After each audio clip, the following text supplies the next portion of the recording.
Hi friends, నిన్న రొయ్యలు పెట్టినట్టు మటుకు ఇదే వంతెన మీద పెట్టాం. రాత్రి అయితే ఇదంతా ఫుల్గా ఉంది వాటర్.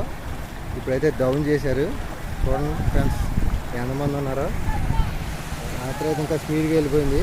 కొద్దిగా కాలం కట్టేయడం వల్ల నీరు తగ్గింది. ఫ్రెండ్స్ చూడండి ఎంత పర్వాల దొక్కుంటూ వచ్చేస్తుంది వాటర్. ఈ పైన వెళ్తున్నప్పుడు కానీ ఈ పై పక్కన కానీ పడ్డామంటే ఇంకా తోరలోకి వెళ్ళిపోతాం.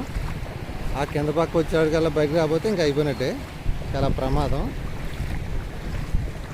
చూడండి ఎక్కడి నుంచి వస్తుందో కాలువ.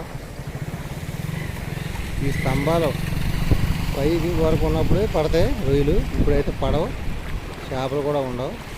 ఆ పడే కొద్దిగా నైట్ టైమే పడతాయి.